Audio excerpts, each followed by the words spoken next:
Bueno, continuamos esta noche de miércoles en Blue 4.0 promoviendo un espacio que me atrevo a decir que es único en Colombia y es invitar a los precandidatos presidenciales a que hablen desde una faceta distinta, una faceta que no necesariamente tiene que ver con esa perspectiva política que tradicionalmente se aborda con los precandidatos presidenciales y quienes, por supuesto, podrían ocupar el cargo de presidente de la República en el periodo que comienza el próximo año.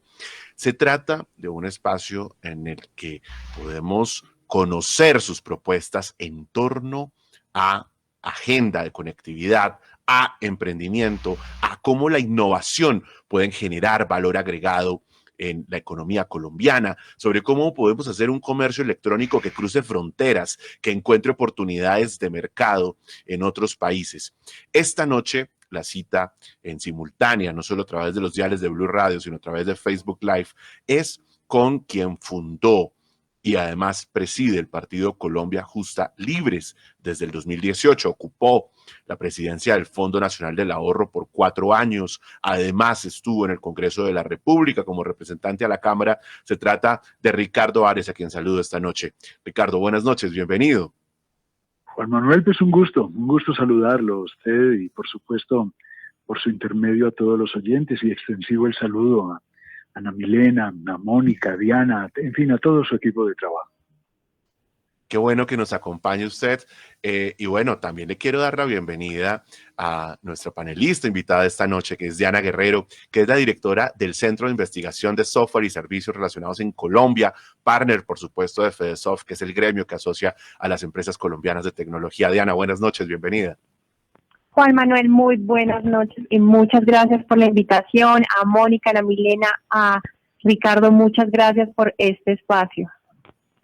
Yo debo confesar que me gusta mucho siempre encontrar, doctor Ricardo, seguramente usted coincide conmigo, liderazgos en la industria tecnológica. Y qué bueno que el Centro de Investigación de Software en Colombia, como sucede con FedeSoft, esté dirigido por mujeres, porque eso es muestra de que está cambiando la industria tecnológica en estos tiempos. Y ahora vamos a hablar seguramente de ese tema, pero quiero iniciar con una agenda que es muy cercana a usted y por supuesto a esta mesa, porque sería muy importante conocer su visión en torno a cómo lograr que en Colombia se crezca la inclusión financiera en un país con estos niveles de informalidad, Ana Milena, que lo tiene siempre tan presente, en un país donde los emprendedores no acceden fácilmente al sistema crediticio para poder apalancar sus negocios. ¿Cómo logramos que Colombia realmente rompa ese déficit o esa brecha en materia de inclusión financiera? Pues digamos, Juan Manuel, que ese es un tema propio del siglo XXI. O sea, la inclusión financiera definitivamente requiere de tecnología, requiere de conectividad. Pero pareciera que la respuesta fuera así de sencilla, pero diría que tuviera también las oportunidades de profundizar en esa inclusión financiera es teniendo un modelo económico que sea incluyente para toda una nación. Y en ello, el ahorro es precisamente el modelo financiero que no excluye, sino que por el contrario, todo colombiano, toda nación puede declararse incluido en él. Y cuando ya tengamos el modelo, digamos que las formas de hacerlo, cuando ya esas formas de desarrollarlo, pues serán propias del siglo XXI, propias de este siglo de ciencia y tecnología. Y creo que allí lograremos precisamente lo que se ha llamado la bancarización de nuestra sociedad o de nuestra nación. Primero el modelo, luego la tecnología. ¿Cómo logra usted, siendo eventual presidente de la República, impulsar el ahorro en un país que, insisto, tiene un ingreso promedio que todavía es bajo frente al resto de América Latina, donde hay una banca tradicional que, en vista de que las plataformas de servicios financieros digitales entraron como jugadores, entendieron que había que abrirle espacio a la base de la pirámide y donde vuelvo otra vez a ponerle sobre la mesa, hay un nivel de informalidad tan alto? Pues mire, Juan Manuel, bueno, a propósito, el nivel de informalidad es una forma de economía muy interesante para una sociedad. Pero déjeme ir por partes.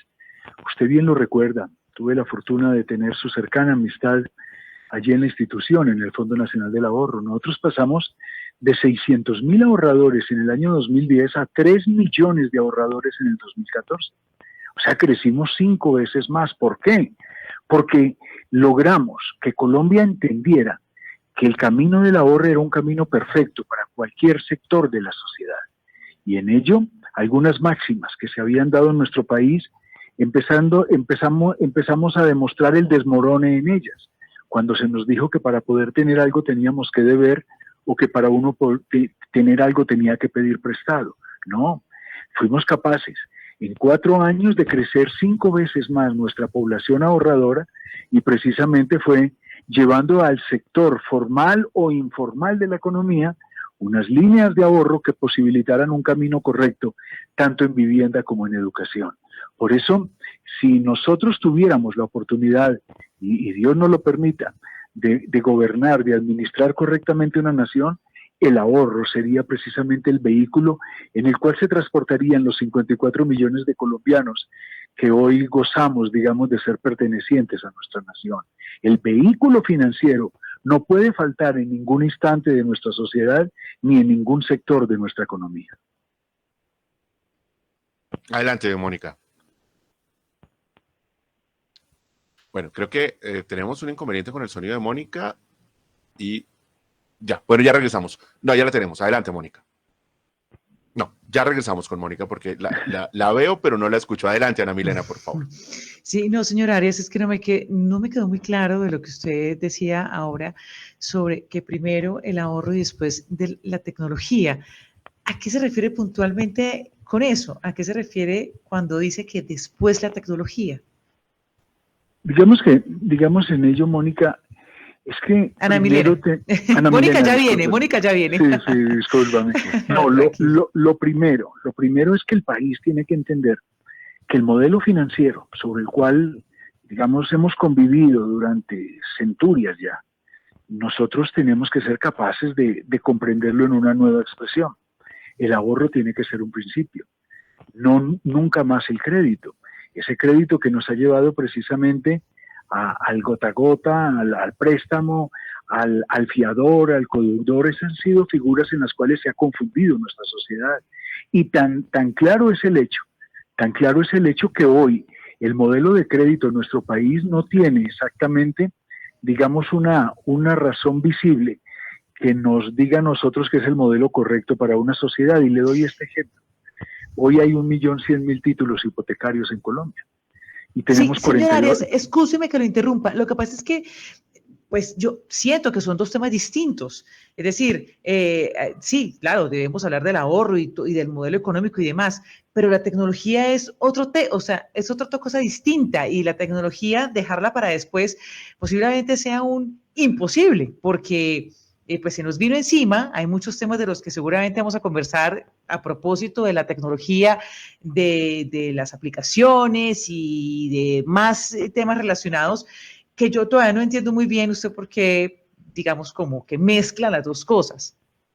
No, ninguna mezcla. Lo que pasa es que el cimiento de la economía debe darse en el ahorro y el complemento se da en la tecnología.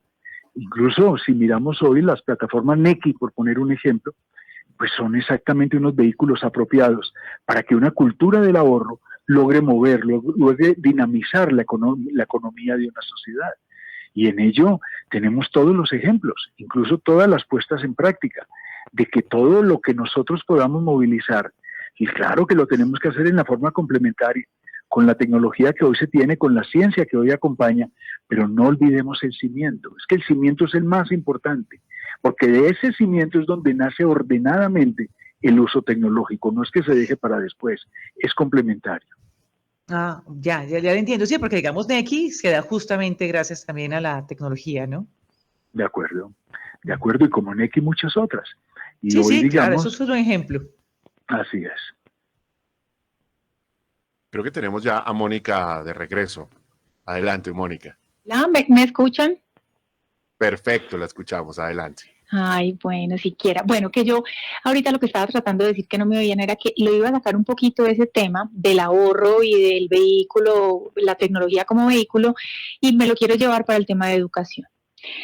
Si algo se notó o se evidenció con todo este tema de la pandemia es que nosotros no somos un país que esté preparado para la educación virtual. Alrededor de este tema, ¿qué piensa usted? ¿Cómo piensa desarrollar el país para que realmente, no, de educación virtual no es tener Zoom para dar una clase por ahí, es construir modelos de educación virtual y presencial, o sea, probablemente modelos mixtos? ¿Qué piensa alrededor de ese tema? Pues diría que comparto plenamente el propósito de la pregunta, pero recordemos que la educación, digamos, una nación tiene que ser inmersa en el conocimiento. Por lo tanto, la educación tenemos que llevarla en todos los niveles, sea en el tema presencial o sea en el tema virtual. Tenemos que darla en todas sus capacidades, sea en el técnico, en el tecnológico, en el profesional, en el doctorado, en fin, en cualquiera de esos niveles. O sea, la educación tiene que estar abierta para todo nuestro país. Y aquí volvemos al mismo propósito, una educación que se sintonice con el siglo XXI y que tenga en la tecnología un principio de su desarrollo. Nosotros no podemos seguir pensando que ese nivel educativo de nuestro país lo podemos seguir llevando con instituciones que todavía obligan al ciudadano a buscar un fiador o un codeudor para poder estudiar y una deuda de 12 años que se vuelve impagable. No, tenemos que ser capaces.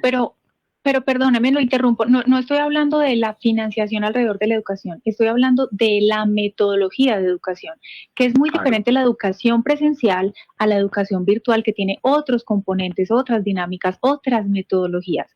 A eso me refiero, a esa transición entre un modelo de educación tradicional a un modelo mixto, probablemente. Pues yo pensaría que tiene que ser siempre sobre un modelo mixto. Nosotros tenemos que ser capaces de llevar a cabo primero la conectividad de toda una nación para que a través de ella la educación cumpla su propósito. Nosotros no podemos seguir teniendo, digamos, el campo sin educación. No podemos seguir nosotros creyendo que podemos administrar una patria sin tener un marco educativo completamente, digamos, bañado en la extensión territorial. Entonces, para ello, nosotros tenemos que tener todas las formas de la educación posible. Y en esas formas de la educación posible, la tecnología será nuestro máximo componente. Parto de una realidad, que si tuvimos una carrera atropellada, digamos, en el tema de la educación virtual, fruto de la pandemia, pero aprendimos a hacerla y seguramente la vamos a mejorar y seguramente seremos capaces de volver a propender por un mejor nivel educativo y de mejores formas. Pero digamos que siempre la educación será un propósito, por lo tanto, en cualquiera de sus modalidades las vamos a tener que realizar. Yo lo quiero llevar a un debate que es candente por estos días y es el de poder conectar a las regiones más apartadas a través de Internet. Porque aquí estamos hablando justamente de esos vehículos que transitan a través de la autopista, pero hay que hablar de cómo vamos a crecer esa autopista para que llegue a los lugares más apartados. Hablo, por supuesto, del Internet y de cómo vamos a hacer que ese Internet además sea mucho más rápido, o sea, para que tenga más carriles y más carros puedan transitar por la vía. ¿Cómo conectar a esa Colombia que hoy sigue sin tener acceso a Internet, o sea, que sigue siendo ejemplo de desigualdad y que está esperando no solamente la que está afectada por la fallida licitación de centros poblados, sino la que históricamente está en esa deuda de poder conectarse al mundo de lo digital? ¿Qué propone usted alrededor de esa agenda de conectividad? La mayordomía, Juan Manuel, la correcta administración de una nación. Es que cuando uno tiene la nación, digamos, en ese propósito de un correcto manejo de sus temas y de sus cosas, pues entiende que la tecnología hoy es una herramienta del desarrollo, de la conectividad y de la competitividad de una patria. Por lo tanto, digamos, yo no entendería en la oportunidad de poder ser gobernante que aquel tema, digamos, satelital, aquel satélite propio que Colombia debe tener, pues sigamos nosotros todos los días aplazando más su compra o su puesta en práctica. Recordemos que han sido gobiernos que han tenido sobre ese acontecer toda una serie de dedicación de sus tiempos, pero cuando llega la decisión nadie corre, digamos, el riesgo de hacerlo. No, Colombia necesita estar precisamente bañada en todo lo que sea tecnología. Si queremos llevar Internet, vamos a necesitar del tema satelital. Si nosotros queremos controlar los temas de fronteras, si queremos hacer un correcto uso de los tesoros de una nación. Déjeme preguntarle algo ahí, ya que lo veo como encima desde la agenda. ¿Y cómo financiar eso? No, muy fácil. Una nación que acaba de aprobar un presupuesto por 352 billones de pesos, una nación que está invirtiendo casi 1 billón diario, pues tiene que mostrar resultados de eficiencia. Y en medio de ello, esa capacidad administrativa, esa capacidad gerencial, tenemos que llevarlo en el destino de la patria. Y por lo tanto tiene que haber una prioridad en la inversión, Juan Manuel, tiene que haber una prioridad. Y en esa prioridad, pues créame que tenemos nosotros que tener la capacidad de saber qué es primero y qué es segundo en los intereses de la nación. Y no tengo ninguna duda que todo lo que signifique conectividad, competitividad y modernidad, pues tiene que estar todo en el primer lugar. Adelante, Diana. Muchas gracias. He estado escuchando atentamente, doctor Ricardo, como las posiciones y creo que todo vuelve al comienzo cuando hablamos que es primero la tecnología, la educación, el ahorro, etcétera.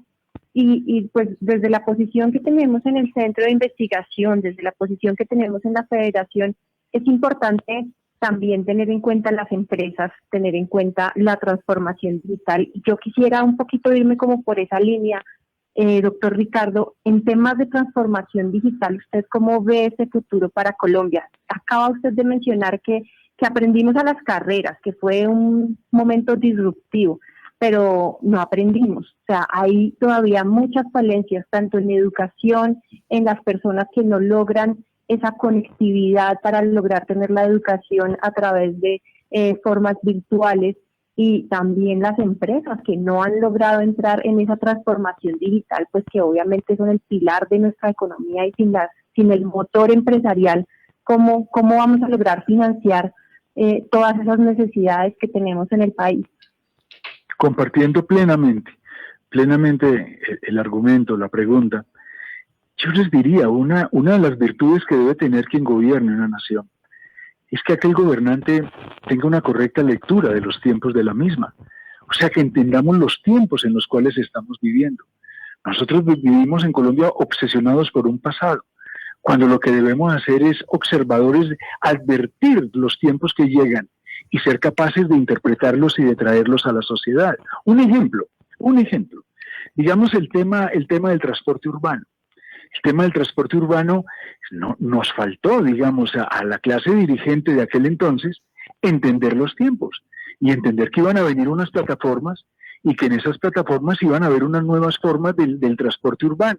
Y cuando menos se dieron cuenta, pues ellas llegaron y por supuesto afectaron a la parte raizal, a la parte local, y aún hoy el Congreso colombiano no termina de legislarlo.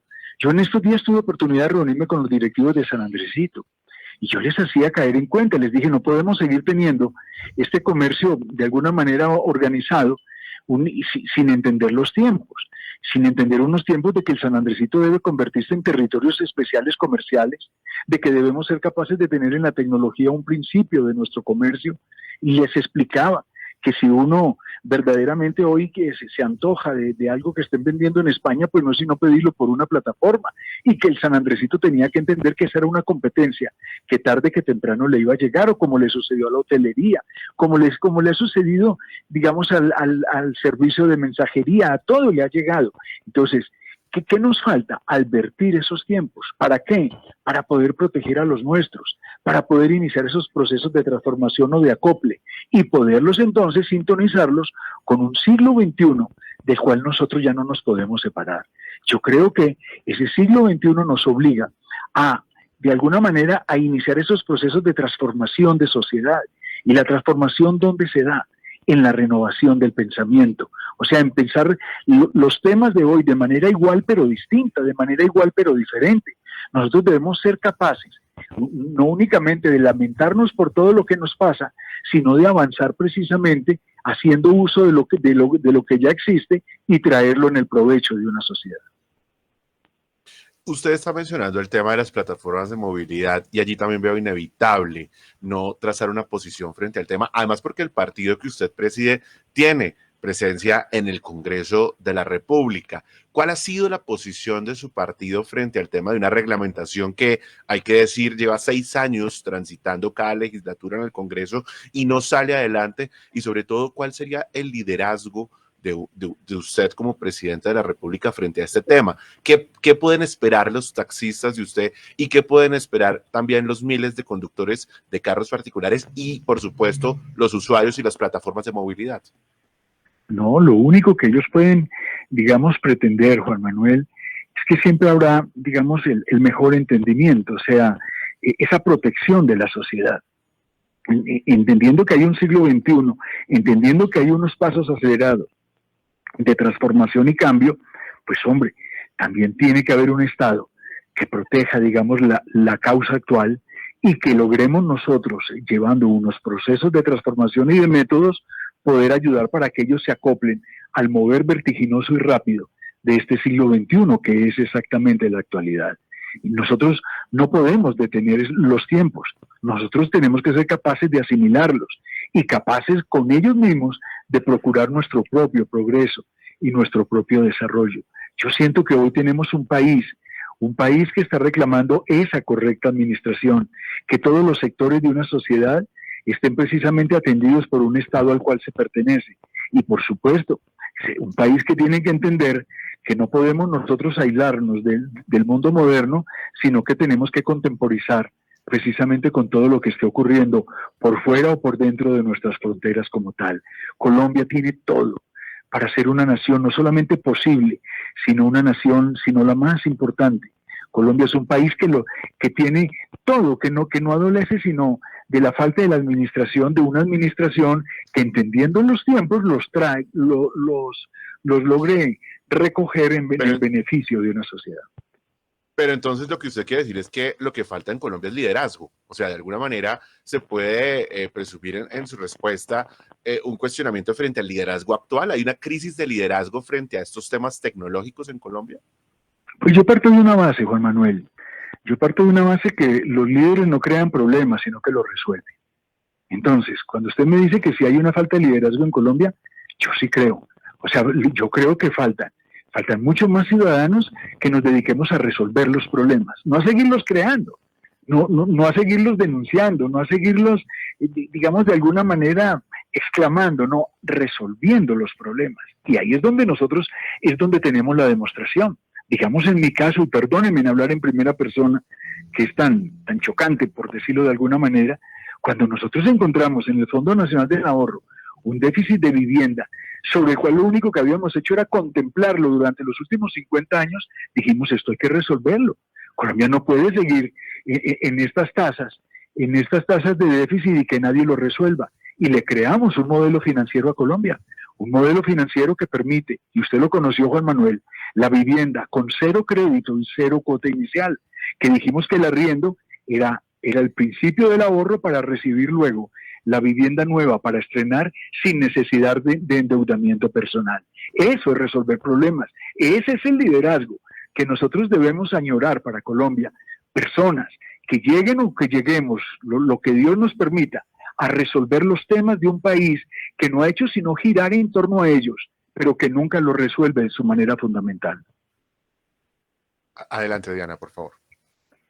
Doctor, yo quería mencionarle algo. Usted habla mucho de los tiempos y habla mucho como de la apropiación y creo que en eso la ciudadanía ha sido muy juiciosa. Podemos ver que sí aparecieron unas plataformas que en su momento generaron una competencia, un miedo, pero rápidamente el sector se fue adaptando a esa transformación y se fue adaptando a otras nuevas plataformas que se adecuaron, que hoy en día Colombia tiene una oferta increíble de plataformas para los taxis y para todo el sector público en temas de transporte. Entonces lo que está en mora con este tema es el Congreso, lo que está en mora es la legislación. ¿Cómo desde su gobierno podríamos saldar esa mora? La ciudadanía lo logró, se adaptó, ya no existe esa competencia que se veía hace algunos años en que y las empresas también, Diana, ¿no?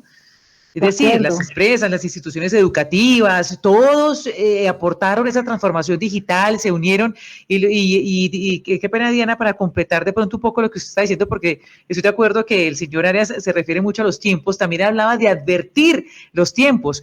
y es un poco difícil advertir los tiempos con la llegada cada vez más de novedades alrededor de la tecnología, pero el único que no ve los tiempos, pues es el Congreso, es el gobierno, ¿no?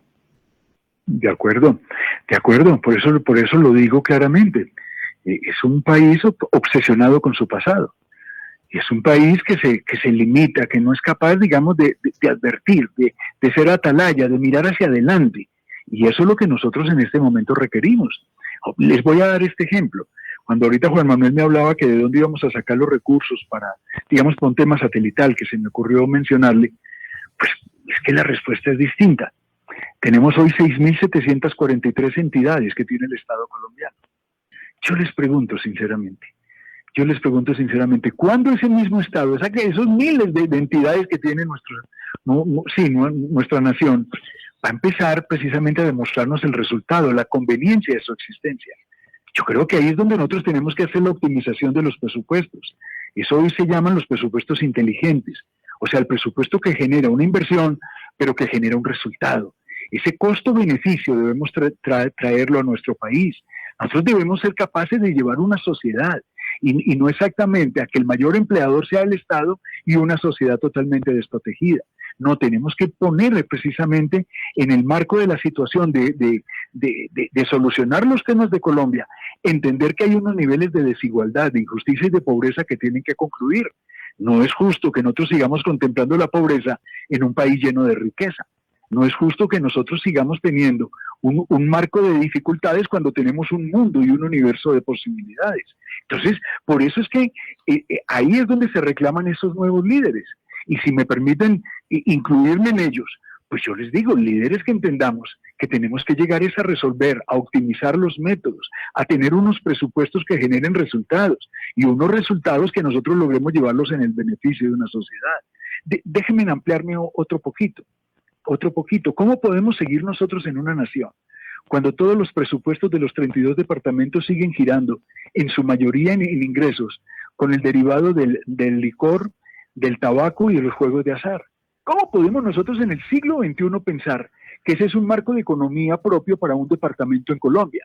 O sea, un gobernante hoy en Colombia tiene que decirle a sus gobernados que tomen trago, que fumen tabaco y que jueguen lotería, porque esos son los ingresos importantes de cada departamento. Y de eso nadie habla. O sea, nosotros tenemos que estrujar a Colombia. Nosotros tenemos que ser capaces de exprimirle precisamente para que sus riquezas salgan a flote, para que las regiones ofrezcan sus resultados, para que volvamos a tener precisamente todos los considerandos presupuestales. Pero no podemos creer que todo se va a solucionar con los libretos de hace algunos siglos y no queremos modificarlos. Y entre ellos, el Congreso Nacional. Sí, señora Areto, es que alrededor de todo lo que falta y lo que se debe hacer por el país, pues hay muchos temas que son muy importantes. Pero usted que conoce, pues volviendo a los temas nuestros de Blue 4.0, usted que conoce también el sector financiero, y tal vez Juan Manuel lo mencionaba ahora, pero me gustaría que ahondáramos, ¿qué hacer para que desde los bancos se le dé una mejor oportunidad a los emprendedores del país? Porque los créditos que actualmente les ofrecen los bancos a los emprendedores tienen tasas de interés muy altas, y al respecto no se ha hecho mucho, ¿no?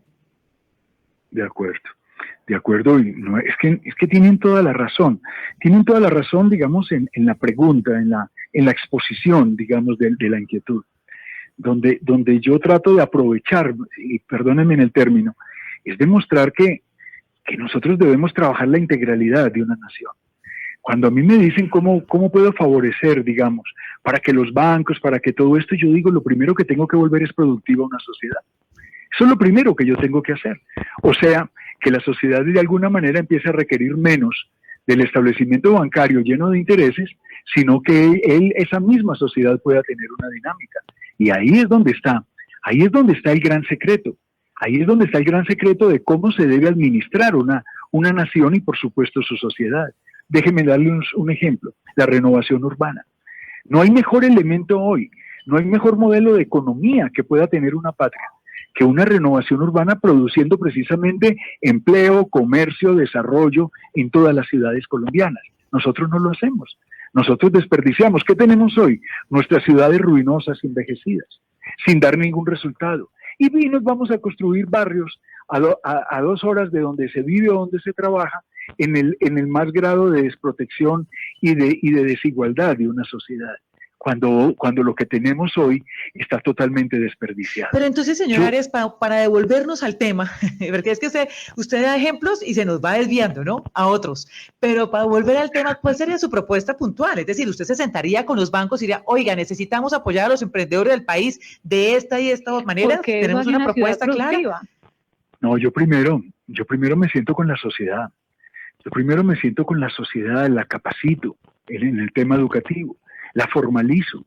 Y por supuesto, cuando requiramos del banco, vamos donde él. Pero mientras tanto, tengo que volver es productiva la sociedad. Le voy a poner un pero ejemplo. Con esas tasas de interés, un préstamo, ¿cómo? Claro. No, porque es que uno no puede acudir a un banco sin saber qué hacer con lo que el banco le dé. No, primero pero tenemos aquí los emprendedores sí saben qué hacer. No, créanme que no saben qué hacer. Señor ¿Por Arias. qué? Porque la educación financiera es muy necesaria. Sí, necesitamos explicarles a ellos. Por eso estamos trabajando incluso nosotros en el partido con temas del emprenderismo. Pero ese emprenderismo llevado primero en el SENA, en la formación empresarial, luego en la formalización en las cámaras de comercio, luego en el Fondo Emprender, precisamente para obtener el recurso. Pero eso tiene también su paso a paso, cómo lo podemos llevar. Es que cuando uno observa, digamos, en el contexto, a mí me gustan los contextos, y en esos contextos yo siempre me hago la pregunta, que hay pobreza en Bogotá, voy a poner ese ejemplo, y yo digo, no puede ser. Donde viven 9 millones de personas, o donde vivimos 9 millones de personas, no puede haber pobreza. ¿Por qué? Porque exactamente la sociedad es el motor de la economía de la ciudad. Entonces, ¿qué tengo que hacer? Privilegiar la sociedad. Y en ese privilegio de sociedad, pues la educación financiera y todas las posibilidades de la tecnología tengo que acercarlas a la sociedad para darle dinámica. Yo fui, y perdónenme nuevamente así hablar en primera persona, cuando abrí la primera entidad financiera, el Fondo Nacional del Ahorro, lo abrimos 24 horas, los 7 días a la semana. Fuimos los primeros que dimos ese paso. Y en eso, ¿qué posibilitamos? Que el ahorro entonces las 24 horas del día se acomodara a las necesidades de una sociedad. Y demostramos que cualquier centavo ahorrado era un centavo ganado. Y sobre esa base fue donde nosotros logramos 5 veces más lo que nosotros teníamos. Que incluso, vuelvo y hago la referencia nomás, eso nos llevó a ser declarados la primera entidad de Colombia y en mi caso, el Premio Nacional de Gerencia Pública, el primer puesto en el país. Y Juan Manuel, en una generosidad inmensa, recuerda, el periódico El Tiempo me declaró el mejor funcionario público del Estado colombiano. ¿Por qué? Porque era muy bueno. No, porque nos atrevimos a solucionar los problemas, a resolver los temas de Colombia. Colombia es contemplativo de sus temas, Colombia es contemplativo de sus problemas. No, hay que resolverlos, hay que dar un paso, hay que avanzar. Y eso es lo que pretendo. Si Dios nos da la oportunidad de poderlo casi que gritar a 4 voces por todo el mapa nacional. Debemos darle la oportunidad a personas que entendemos lo que es una marcha, que entendemos lo que es avanzar y que entendemos que hay que correr los riesgos, por supuesto, en la medición de todos sus factores, todos en el beneficio de una sociedad. Yo sé, señor Arias, que Diana va a consultar, sí, pero solamente para cerrar, porque Diana le va a hacer una consulta, una pregunta. Sí, Milena, pero solamente, señor Arias, pues mira, hay muchos emprendedores que ya pasaron por el rollo de la educación financiera. Hay muchos emprendedores que sí saben qué hacer con el dinero, pero están necesitando esos beneficios. Quería saber cuál es su postura. Usted ya dijo, primero la sociedad, después los bancos. Diana. A eso justamente me iba a referir, Ana Milena, y es que... doctor Ricardo, le quiero contar una experiencia rápidamente. En el Centro de Investigación de FEDESOF, este año logramos sensibilizar 50.000 micronegocios en temas de transformación digital. Y créanme, el problema no es que no saben qué hacer con el dinero, el problema es que es muy difícil acceder a él y es muy difícil acceder a transformación digital a partir de la educación. Entonces, si me permite, sí es importante tener un consenso con la banca, tener un consenso desde Bancoldes, que es donde llegan esos grandes recursos y donde se da como toda esa financiación para los emprendedores, pero que al emprendedor le es muy difícil llegar por la cantidad de requisitos, por todo lo que hay detrás de eso. Entonces, con conocimiento de causa, Y ya que usted dice, es que hay que estar adelante, siento que ya estamos adelante, doctor. Y lo más importante es tener en cuenta el tejido empresarial y saber el tejido empresarial qué es exactamente lo que está necesitando, y ahí estamos desde las agremiaciones para poderles ayudar con ese camino. Entonces es conocer qué tenemos desde la teoría, suena espectacular, pero ¿qué hay? ¿Qué pasa con esos emprendedores? En pandemia nacieron miles de emprendimientos. ¿Cómo los impulsamos? Esto nos genera empleo, esto nos va a ayudar a fortalecer la economía. Unos argumentos bellísimos, además, y válidos, por supuesto. Pero recuerden, yo soy ingeniero. Los ingenieros vamos midiendo los resultados. 1 más 1 es 2, digamos. Somos pragmáticos. Cuando uno empieza a mirar la vida útil de las empresas, uno empieza a darse cuenta en las cámaras de comercio que nuestras empresas todas son de corta duración. Y ese relevo generacional, digamos, en las empresas no se está viendo.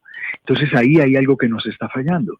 O sea, no es exactamente acudir al banco a buscar plata prestada. No. Hay algo que nos está fallando.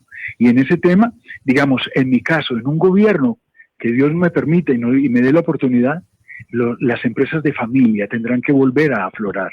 ¿Por qué? Porque es que ahí hay un principio de sociedad, un principio propio, digamos, de sociedad. Ahí no hay extraños. Ahí hay la familia misma que se dedica y que el Estado debe propender por ella. Y sobre esa base vuelve y entra la tecnología, la educación y por último el banco. O sea, el dinero prestado, la plata prestada, yo sí quiero que tengamos en eso más capacidad inventiva. Y lo dijiste muy bien, Bancoldes, por ejemplo, el Fondo Emprender, por ejemplo. O sea, hoy hay muchas posibilidades. Ayer nomás en la Comunidad Andina de Fomento el país logra un recurso millonario precisamente, dice, para combatir la pobreza. Ajá. ¿Y cómo se combate la pobreza? La pobreza se combate en el desarrollo de la sociedad. Y en ese desarrollo de la sociedad, ¿cómo se hace? Pues decentemente y en orden. Y ahí es donde nosotros debemos sacar precisamente toda una nación, darle el privilegio a la sociedad.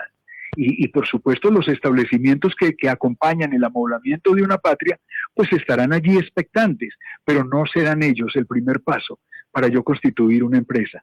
No, yo la tengo que hacer primero bajo la base de la formalización y entender claramente que los modelos financieros tienen que cambiar en nuestro país.